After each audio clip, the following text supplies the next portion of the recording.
mais on se régale, on se régale. Encore une soirée magnifique, vraiment magnifique. Un grand bravo à Flick pour le match d'aujourd'hui. Vraiment, merci Flick pour ce genre de performance. Non seulement le score, mais c'est tellement plaisant de voir ce Barça jouer. Vraiment, on est resté sur la même lancée et j'espère qu'on va continuer encore comme ça. Aujourd'hui, le Barça gagne 5-2-1, mais il y a cette petite frustration parce que tu sais qu'il y a au moins 2 buts qui ont été refusés et de très bonnes actions qui pouvaient se terminer vraiment au fond du filet. Il y a cette petite frustration malgré la joie. Une fois encore, le Barça nous sort un match XXL. Vraiment, bravo, bravo, bravo aux hommes de Flick. Bravo à toute l'équipe. Salut les amis, j'espère que vous allez bien. De mon côté, tout se passe plutôt bien. Donc, je vais faire le débriefing du match du Barça contre le Betis en huitième de finale de la Coupe d'Espagne. Le Barça s'est bien évidemment imposé 5-2-1, mais il y a eu des gestes tellement magnifiques. Aujourd'hui, dites-moi selon vous qui est le meilleur joueur, qui est l'homme du match, selon vous, ok? Je n'ai pas pu voir qui a été élu, mais c'est difficile à dire. Et je préfère être dans ce genre d'émotion, dans ce genre de sensation, en fait, où tu te dis, qui mérite d'être le meilleur joueur? Qui? Parce que Rafinha était bon, Olmo était bon, le jeune Yamal, n'en parlons plus. Bon, je pense que la plupart des gens vont choisir Yamal parce que ce qu'il a fait même individuellement, c'était tellement waouh. Et même Koundé également. L'une de mes frustrations de cette soirée, c'est de voir le second but de Koundé être refusé. Oh, c'était un banger, un véritable banger, un puissant tir, une excellente passe de Yamal, un magnifique but de Koundé. Malheureusement, le hors-jeu était sur un petit iota, comme ça, très très petit. Vraiment, le bout de chez chaussures, le bout de chez les bouts. Oh, la VAR. La VAR est parfois dégueulasse. On annule ce genre de but. Ensuite, le but de Yamal qui sera refusé, c'est également, ça m'a mis sur les nerfs. Là, je pense que c'est l'interprétation qui n'est pas bonne parce que il est hors jeu, un tout petit hors jeu du côté du Brabant. Là, quand même, par rapport à l'hors-jeu de Koundé, c'est un peu plus grand. Mais c'est au début de l'action. Et l'action va être longue. La balle va aller d'un côté vers un autre.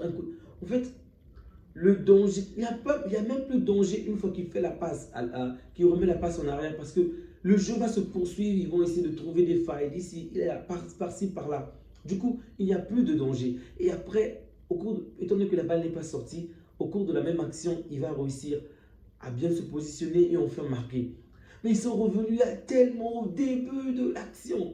Il y avait un petit hors-jeu. Oh, je me dis, oh, ces mecs-là, vraiment, ça m'a mis en colère. Mais bon, ça me faisait mal que Yamal ne puisse pas marquer par rapport à tout ce qu'il avait fait. Vraiment, il méritait un but. Il était passeur décisif. Il avait réalisé au moins 3 passes décisives, ok? 2 passes décisives, puisque le but de Koundé a été refusé. Et là, il méritait vraiment ce but-là. Mais on l'a encore refusé. Et c'est à la fin du match qu'il va réussir à marquer. Et ça m'a tellement fait plaisir. Et une fois qu'il marque le 4e but, le Shark viendra marquer le 5e but. Donc, c'était un match très plaisant à voir.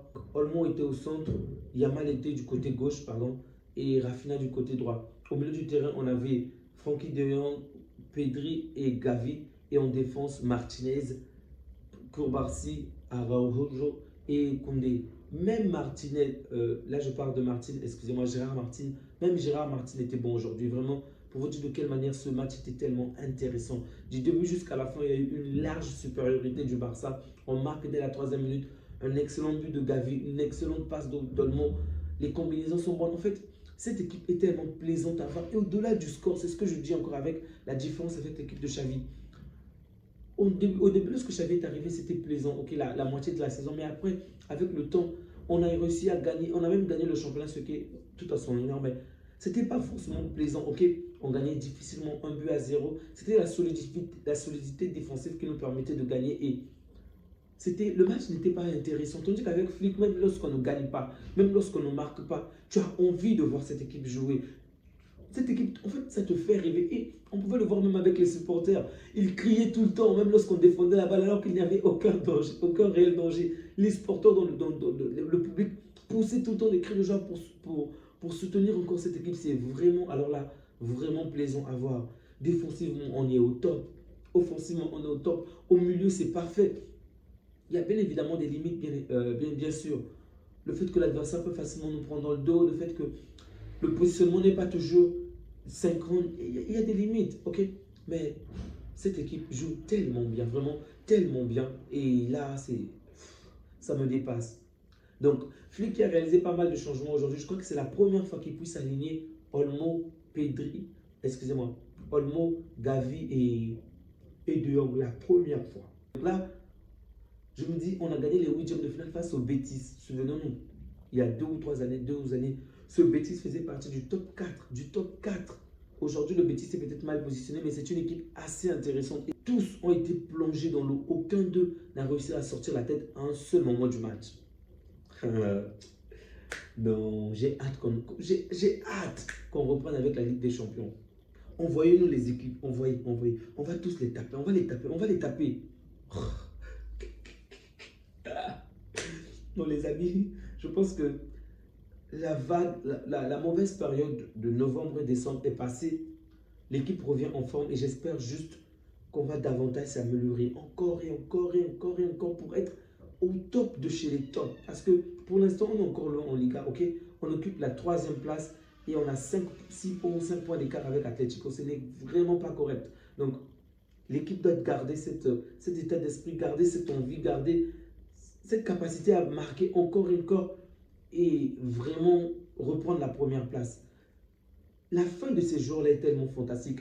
On mène 4 buts à 0 et c'est nous encore qui allons au combat contre l'adversaire. C'est encore nous qui les poursuivons partout sur le terrain.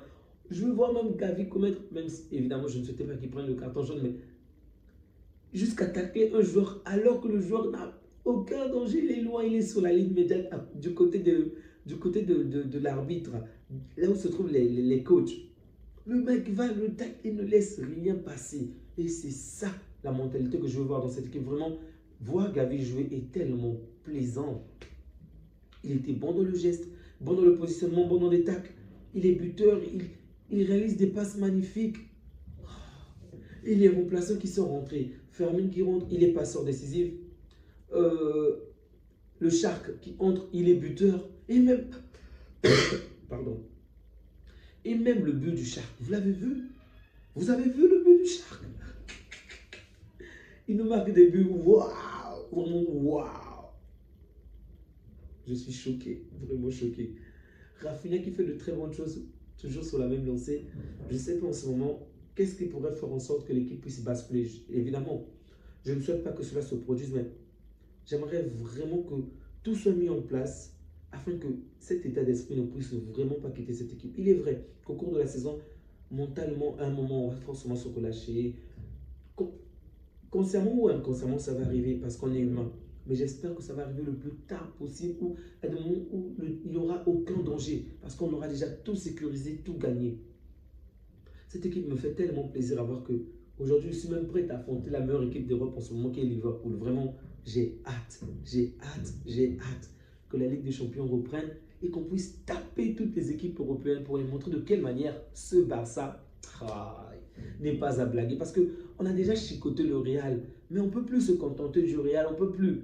Et ce sont nos petits du quartier qu'on est habitué à taper. Envoyez-nous les autres, là, envoyez. Ceux qui viennent d'ailleurs, envoyez ces clubs, on va les chicoter, les montrer de quelle manière les clubs espagnols sont au top. Merci à vous les amis qui continuent à soutenir la chaîne à travers les likes, les partages, ça me fait énormément plaisir. Donc n'hésitez surtout pas à partager la vidéo, n'hésitez surtout pas à liker, c'est gratuit pour vous mais c'est très important pour moi. Les amis, on se dit à bientôt, prenez bien soin de vous ainsi que de vôtres et que Dieu vous garde. Ciao.